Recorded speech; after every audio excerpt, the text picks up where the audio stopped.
നാം ഉയർത്തിപ്പിടിക്കുന്നതായ ഈ തിരുവചനത്തിൻ്റെ അകത്തളത്തിൽ തകർക്കപ്പെട്ടവരായി ഒരുപാട് പേരുണ്ട്, തള്ളപ്പെട്ടവരായി ഒരുപാട് പേരുണ്ട്, മുറിവേൽക്കപ്പെട്ടവരായി ഒരുപാട് പേരുണ്ട്, മാറ്റി നിർത്തപ്പെട്ടവരായി ഒരുപാട് പേരുണ്ട്.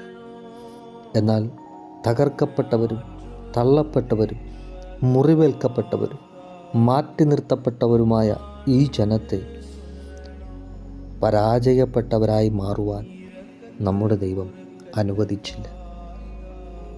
നമ്മുടെ ഇപ്പോഴത്തെ സാഹചര്യം നോക്കി നാം ഒരു പരാജയമാണെന്ന്, നാം പരാജയത്തിലായിരിക്കുന്നു എന്ന് വിധിയെഴുതിയ ഒരു കൂട്ടം ജനത്തിന് മുമ്പിൽ നാളുകളിൽ നമ്മളെ ഒരു ജയവിഷയമായിട്ട് നമ്മുടെ സ്വർഗം മാറ്റുവാൻ വേണ്ടി പോകുന്നു. അതെ, ക്രിസ്തയേശുവിൽ നമ്മെ ജയോത്സവമായി നടത്തുന്ന ഒരു ദൈവം നമുക്കുണ്ട്. വിശ്വസിക്കുക, നിങ്ങൾ ജയം പ്രാപിക്കുക തന്നെ ചെയ്യും.